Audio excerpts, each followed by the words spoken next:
What would you do if the world had taken everything from you? Your family, your home, your future, and left you with nothing but the clothes on your back and $3 silver in your pocket? For 19-year-old Rose Harding, this wasn't a question. It was the sharp, cold truth of a Tuesday morning in the Wyoming Territory. She arrived in the dusty settlement of Redemption Gulch with the ghosts of her parents at her back and the weight of a foreclosed farm in her heart.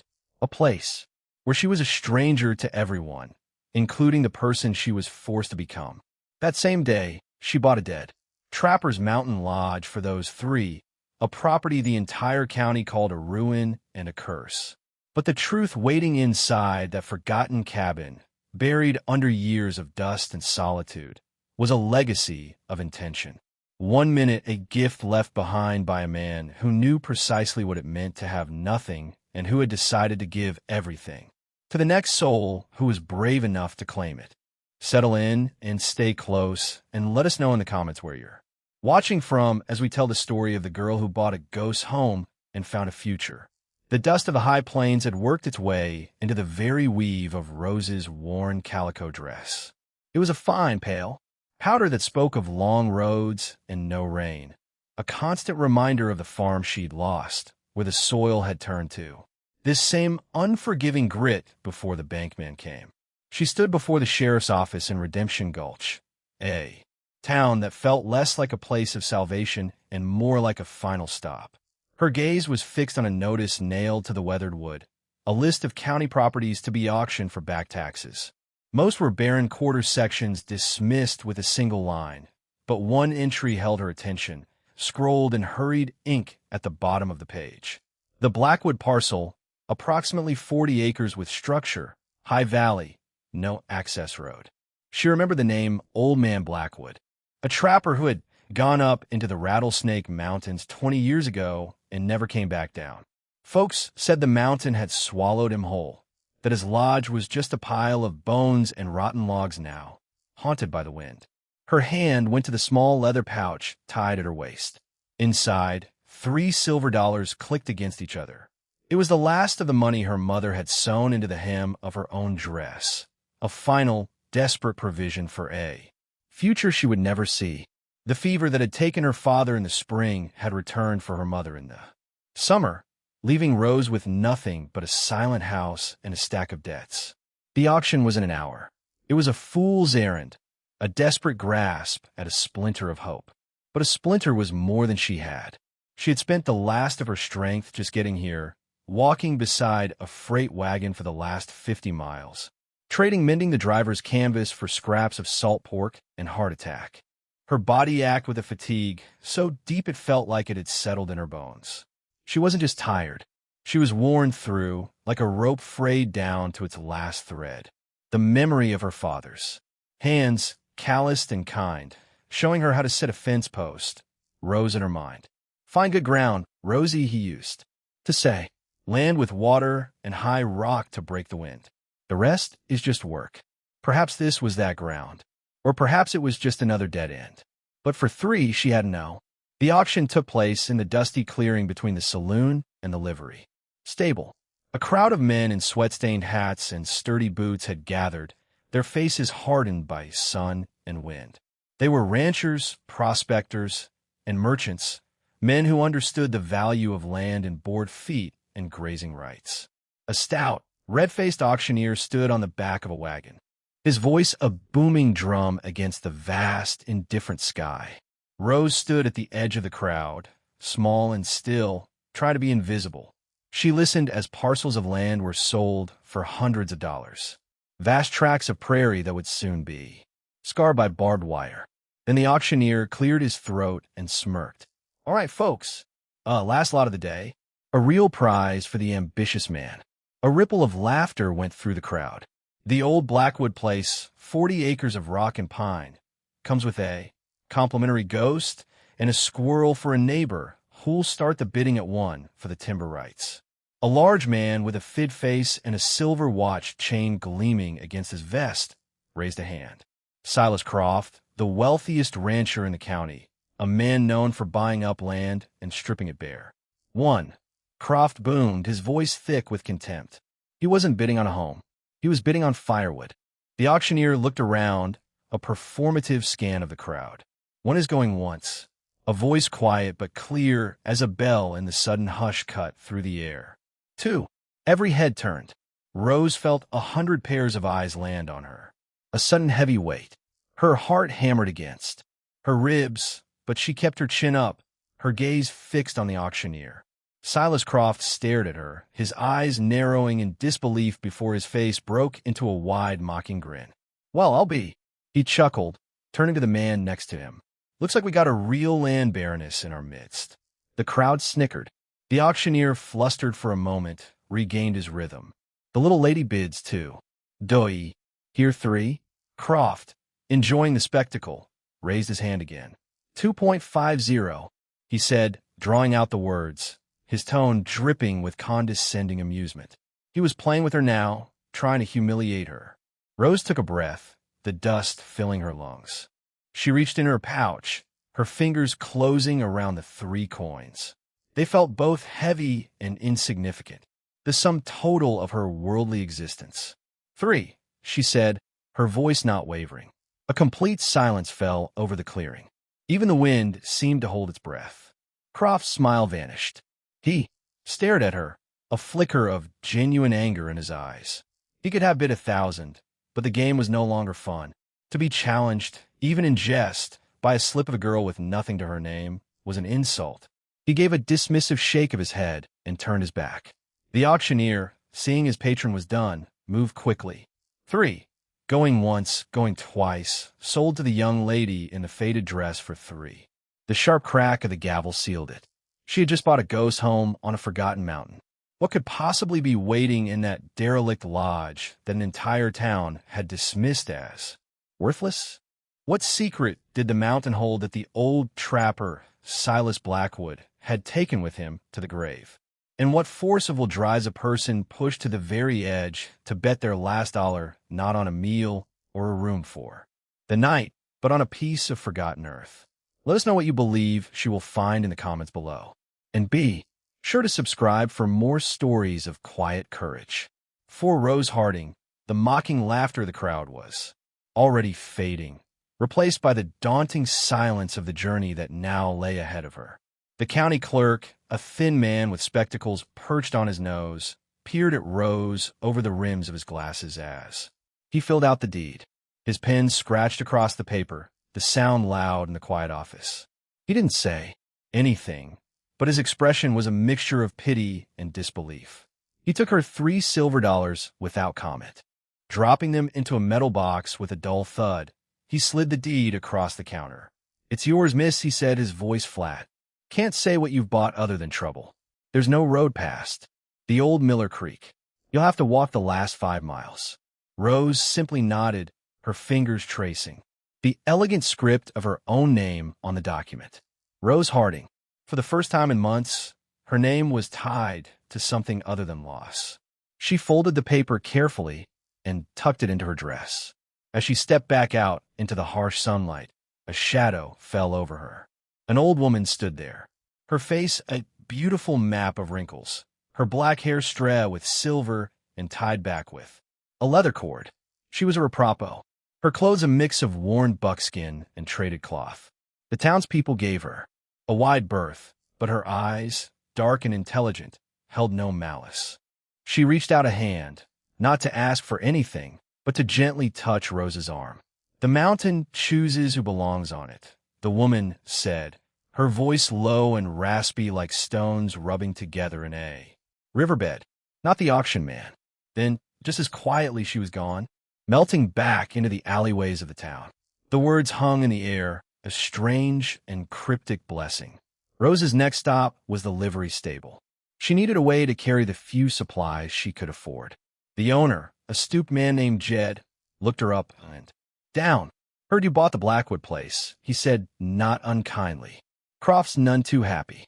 "I didn't do it to spite him," Rose replied, her voice barely a whisper. "I didn't have anywhere else to go."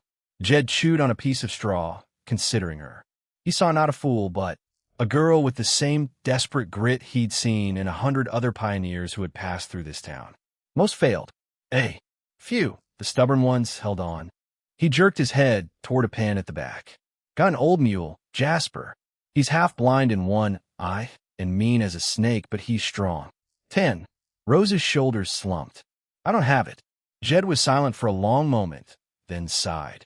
Tell you what, you take him and you take that sack of oats. When you get settled, you find a way to pay me back. Maybe you find some ginseng up there, or you trap a few good pelts. I'll take it in trade. It was an act of such unexpected kindness. The tears pricked at Rose's eyes. She blinked them back fiercely. She would not cry. Thank you, she managed to say. Just then, Silas Croft's voice boomed from the doorway. You giving charity to fools now, Jed? He strode in, his expensive boots loud on the packed earth floor. He stopped in front of Rose, looking down at her. You bought yourself a pile of rotten logs and a view of your own foolishness, girl. That mountain will chew you up and spit you out before the first snow. Blackwood was a better man than you'll ever be, and it killed him. Rose met his gaze, her own steady and quiet. She refused to give him the satisfaction of a response. She simply turned, took the lead rope for the mule, and walked out of the livery, leaving Croft standing in a cloud of dust and his own impotent fury. The weight of the town's scorn was heavy on her back, but the cryptic words of the old woman echoed in her mind, a quiet counterpoint to Croft's loud derision. The journey began at dawn the next day. Rose led the old mule Jasper out of Redemption Gulch. Her few provisions, a bag of flour, a side of salt pork, small axe, and the sack of oats strapped to his back. The town was still asleep, the windows of the buildings like closed eyes. She didn't look back.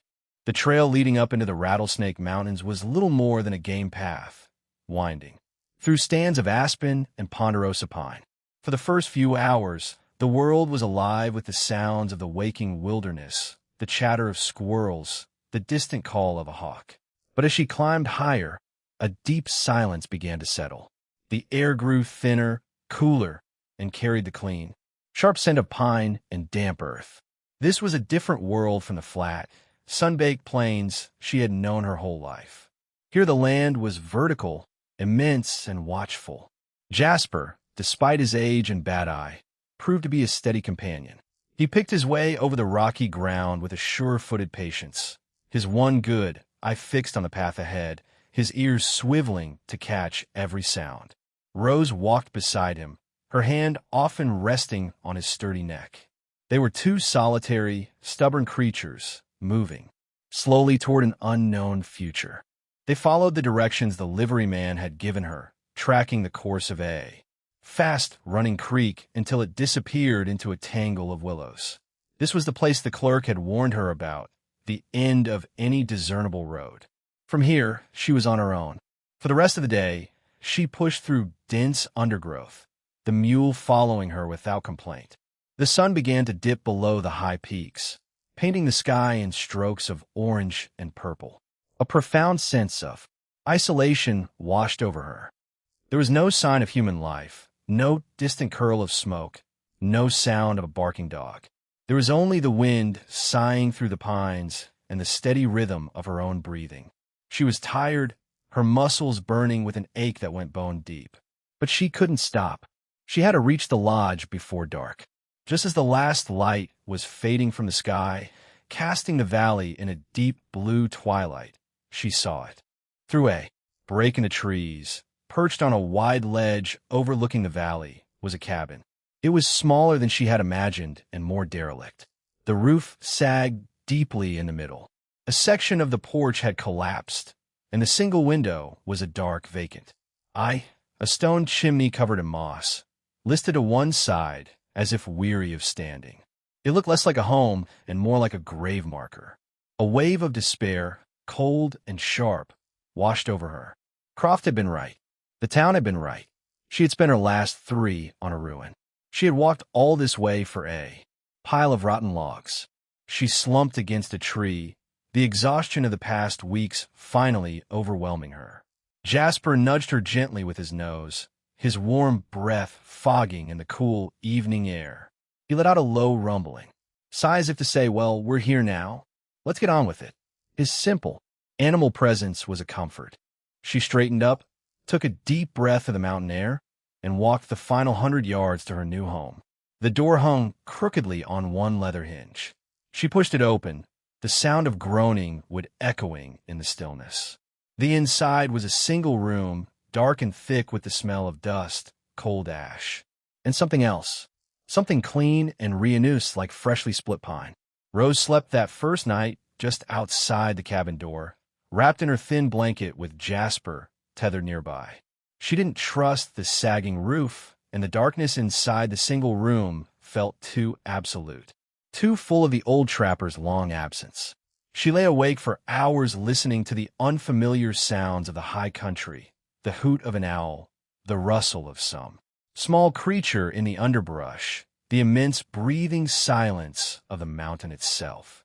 She watched the stars emerge, impossibly bright and close in the thin air, a glittering canopy strewn across the blackness. They were the same stars that had shone down on her family's farm. But here they felt different, older, and more watchful. She finally drifted into a fitful sleep, her dreams a jumble of her mother's fading face and Silas Croft's mocking laughter. She woke at first light, stiff and cold, to a world washed in pale gray. The valley below was filled with a sea of mist, making her ledge feel like an island in the sky. Her first task was to assess the cabin in the clear light of day. It was as bad as she had feared, but also not. The log walls, though gray with age, were massive and settled. The chinking crumbling, but the structure itself seemingly sound. The roof was the main problem, a gaping hole letting in the sky. But as she walked around the small structure, she began to notice things. 20 minutes that didn't fit with the narrative of abandonment and decay. Behind the cabin was a lean-to for firewood. Its roof had collapsed under the weight of some past snow, but underneath the tangle of rotten timbers, the wood pile was perfectly stacked, not just thrown in a heap, but carefully arranged by size, the kindling separate from the larger logs, all of it seasoned and dry. It was the work of a patient, méthodical man. No one who was simply abandoning a place would leave behind such a perfect woodpile. Near the crooked stone chimney, she found a small spring, the water bubbling up cold and clear from between two mossy stones. A channel had been dug, lined with flat rocks to guide the overflow away from the cabin's foundation. It was a simple, clever piece of engineering designed to last. It was still working. Then she saw the axe. It was stuck in a large stump that served as a chopping block. She expected it to be a rusted, useless thing, but when she pulled it free, the head was heavy and perfectly balanced. The blade was wrapped in a carefully oiled piece of leather. She unwrapped it. The steel beneath was clean, sharp, enough to shave with. A film of protective grease covered the edge. This wasn't the tool of a man who had fled in a hurry or died unexpectedly. This was the tool of a man who had put it away at the end of a day's work, fully intending to pick it up again the next morning. A deep, unsettling feeling crept over her. This place wasn't abandoned. It was waiting. The dismissal and mockery of the town's people seemed suddenly hollow. A story told by people who had never bothered to climb this high, to look this closely. Something here was wrong. A quiet detail that refused to fit the simple story of a dead trapper and his ruined cabin. The mountain was silent, but the works of the man who had lived here had begun to speak. The first week was a blur of relentless labor. Rose's life narrowed to a simple, brutal rhythm. Wake at dawn, work until dusk, fall into an exhausted sleep. Her hands, already calloused from farm work, quickly became raw, then healed into a tougher, thicker hide. She focused on the essentials. First, the roof. Using the sharp axe Blackwood had left. She felt too young, straight pines. Stripping the branches was grueling work, but the clean, sharp scent of the sap was invigorating. Getting the new ridgepole into place was a puzzle of leverage and sheer will. She used a fallen log as a ramp and a patient, steady strength of Jasper the mule, urging him forward one step at a time until the heavy timber slid into its notch atop the walls. It was a small victory, but it felt monumental. She spent 3 days splitting shakes from a fallen cedar, her arms and back screaming in protest until she had enough to patch the gaping hole. Her work was clumsy, not as neat as the original builders, but it was solid. It would hold. She moved inside, clearing out the years of accumulated dust and debris. The room was spare, containing only a rough hew. Table, a single chair, a bed frame made of pine logs lashed together with rawhide, and a stone hearth that took up most of one wall. 24 minutes as she worked. More clues to Silas Blackwood's character emerged. Tucked away in a small pantry, she found tin canisters sealed with wax. Inside, the contents were perfectly preserved. Flour, beans, salt, even coffee. On shelves, there were neatly bundled dried herbs, each tied with twine and labeled, with a small carved wooden tag. Jerov, mint, Vilubik. This wasn't just a trapper's fell. It was a home built with foresight and care. Every object she touched seemed to tell a story of the man who had lived here. His tools, which she found in a small chest, were not just functional. They were beautiful in their simplicity and evidence of meticulous care. Each chisel was honed. Each saw blade was sharp and oiled. Each handle was worn smooth by the grip of a single knowing hand. He had left everything. Traps of all sizes were cleaned and bundled, hanging from pegs on the wall. Snowshoes, their gut, webbing still taut, leaned in a corner. A stack of tanned deer and beaver hides, soft and supple, were folded neatly on a shelf. It was a fortune, a complete kit for surviving and thriving in this wilderness. Why would a man leave all this behind? The question echoed in the quiet cabin as she worked. Her silent companion through it all was Jasper. The old mule would stand tethered just outside the door, his one good eye watching her, his ears flicking at flies. She talked to him as she worked, her voice a low murmur that was less for him and more for herself, a way to fill the immense silence. She told him about her family, about the farm, about the ache of loneliness that was a constant companion.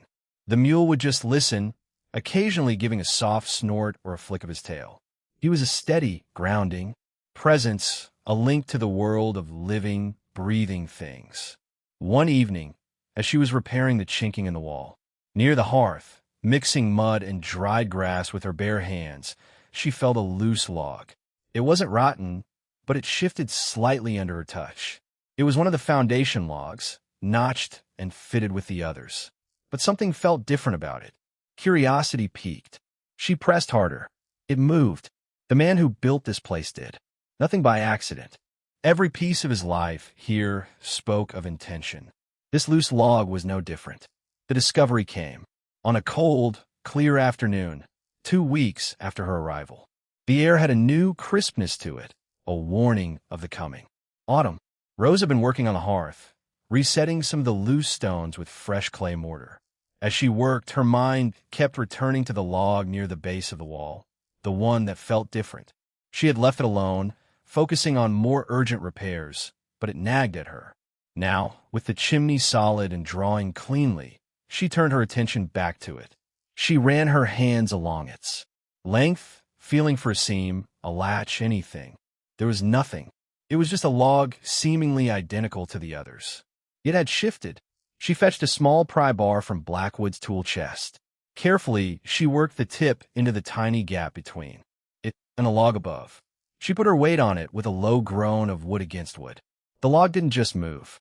It swung inward. It wasn't a foundation log at all. It was a cleverly disguised door, a small hidden compartment built into the wall behind the warmth of the hearth. Her heart began to beat faster. She knelt, peering into the dark space. The air that came out was cool and dry, smelling of old paper and leather. Reaching inside, her fingers brushed against a small metal box. She pulled out.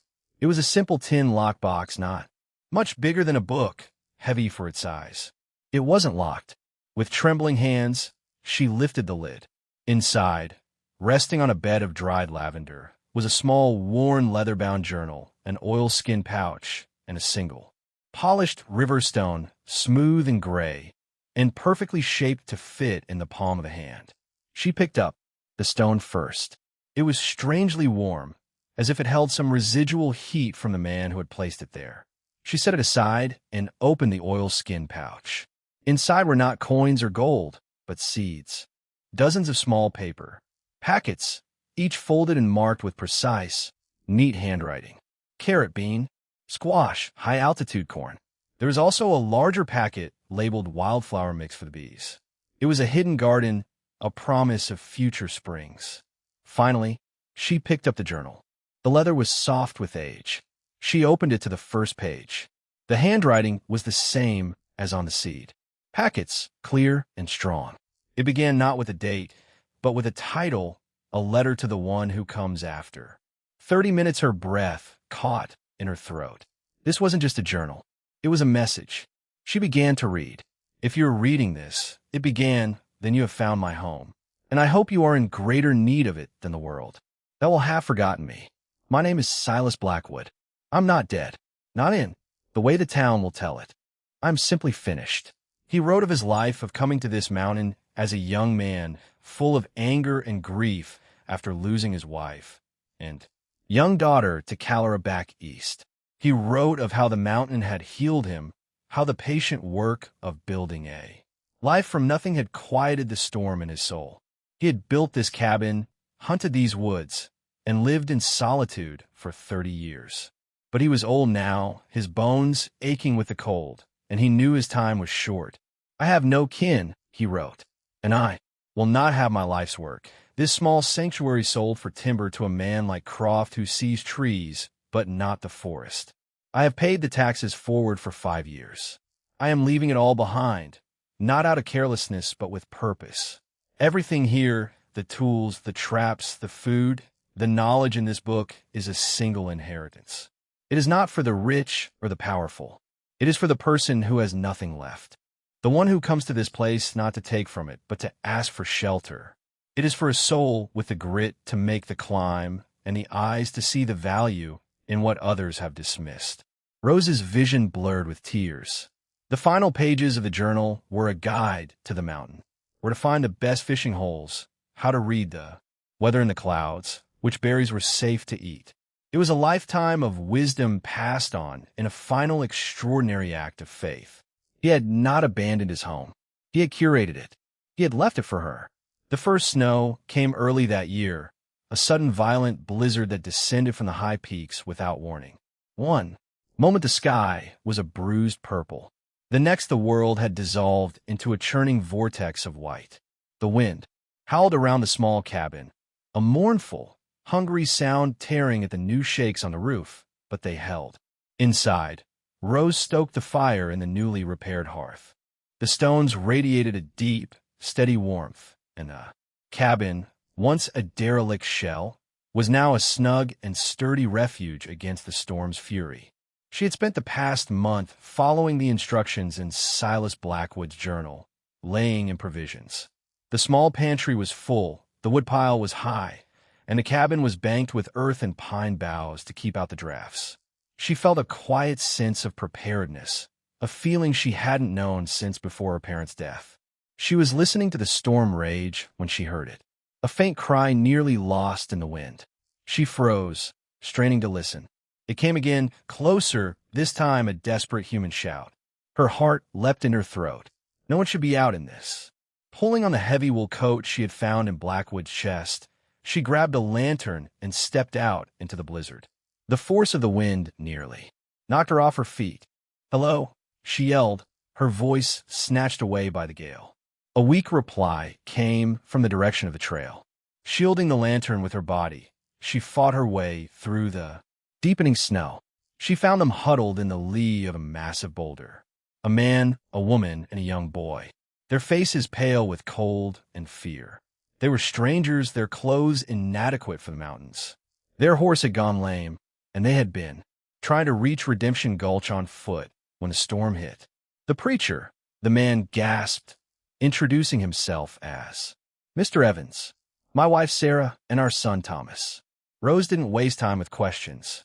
"My cabin is close," she said, her voice firm and calm. "You can shelter there." She helped the woman who was shivering uncontrollably to her feet while Mr. Evans carried his son. They stumbled through the blinding snow, guided by the small, steady flame of Rose's lantern. When they finally stepped into the warmth of the cabin, their relief was so profound, it was almost painful to watch. Sarah Evans burst into tears. Rose settled them by the fire, wrapping them in the soft, tanned deer skins Blackwood had left behind. She heated a pot of bean soup on the hearth, the smell filling the small room. As they ate, their story came out. They were new to the territory, heading to a congregation in the next valley, and had completely misjudged the mountain weather. "We would have died out there," Mr. Evans said, his voice thick with emotion. "You saved us." Rose simply shook her head. "The mountain provides," she said, echoing a phrase from Blackwood's journal. "I'm just the steward of this place." For 3 days, the blizzard raged. The Evans family and Rose shared the small cabin, their lives intertwined by the storm. She shared her food, her warmth, her shelter, all the things Silas Blackwood had left behind. She told them about the trapper, about his letter, about his incredible gift. Mr. Evans listened, his eyes wide with wonder. He saw not a foolish girl who had bought a ruin, but a young woman of incredible strength and grace, living in a place that was not haunted but blessed. When the storm finally broke, the world outside was transformed. Buried under a thick blanket of pristine snow, the sky a brilliant, aching blue. The test had come, and she had passed it, not just by surviving, but by extending the trapper's legacy of shelter to others in need. When the snows had melted enough for travel, the Evans family made their way down to Redemption Gulch. The story they told spread through the town like wildfire. They spoke of a girl living alone on Blackwood's Mountain, not in a ruin, but in a snug, well-provisioned cabin. They spoke of her courage during the storm, of the food she shared, of the warmth of her hearth. They described a place not of ghosts and decay, but of quiet competence and profound peace. The townspeople who had laughed at her began to speak her name with a new tone, one of grudging respect that slowly softened into awe. Silas Croft heard the stories and scoffed, dismissing them as the exaggerations of grateful travelers. 38 minutes, but the narrative had shifted. Rose Harding was no longer the town fool. She was the girl who had tamed Blackwood's folly. A few weeks later, Dr. Miller, the town physician, rode up the trail ostensibly to check on the remote homesteader after the harsh winter. He found Rose splitting wood, the movements of her body strong and sure. He saw the solid roof, the clean chimney, the healthy-looking mule grazing nearby. He accepted her offer of a cup of coffee brewed from Blackwood's own stash and sat at the sturdy table. "The town's been talking," he said, his voice kind. "They said you were thriving up here. I see they weren't wrong."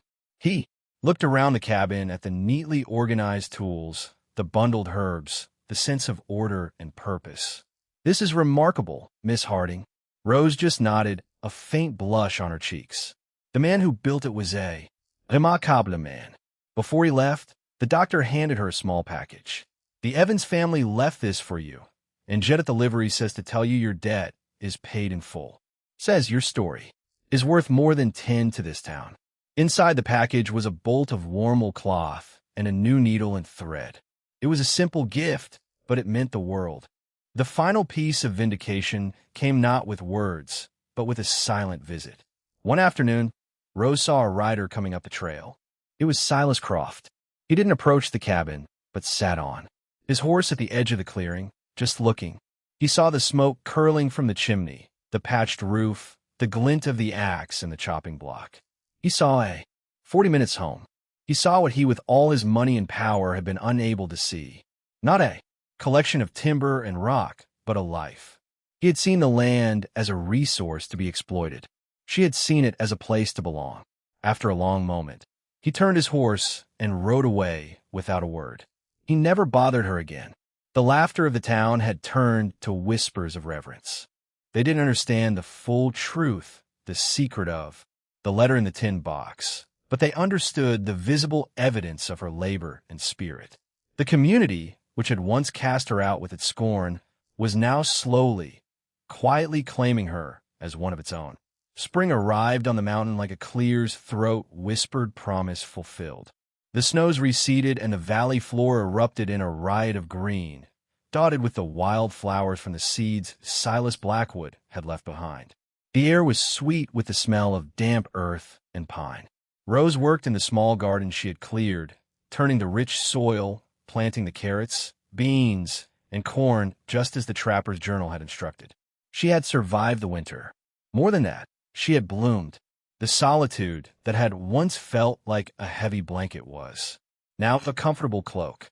She was not lonely, for the spirit of Silas Blackwood was in the sturdy walls of the cabin, in the well-balanced handle of the axe, in the quiet wisdom of his words. Her days were filled with the satisfying rhythm of meaningful work, and her nights were filled with the profound peace of the silent watching stars. One evening, as the sun set, casting the entire valley in a warm golden light, she stood on the small porch she had rebuilt, looking out over her domain. Jasper the mule stood beside her, his head resting on her shoulder. The world below, the world of towns and auctions and mocking laughter, felt 1,000 miles away. She had arrived here with nothing, a girl defined by what she had lost. But now standing on this mountain ledge, she was defined by what she had built, what she had nurtured, what she had honored. She ran a hand over the smooth, warm river stone she always kept in her pocket, the one from Blackwood's tin box. The kind doctor had asked her what she thought the old trapper had truly left her. She hadn't had the words then, but she had them now. Looking out at the vast, beautiful, and wild landscape that was now her home, she murmured the words to Jasper, her voice quiet but sure. "He didn't leave me a place," she said. "He left me a chance. Thank you for staying with us to the end of this story." It's a powerful reminder that true inheritance is not about what we are given, but about the courage we find to accept it. If you were moved by Rose's journey, please consider liking this video and leaving a comment below. And don't forget to subscribe for more stories of quiet strength and unexpected grace. We'll see you next time.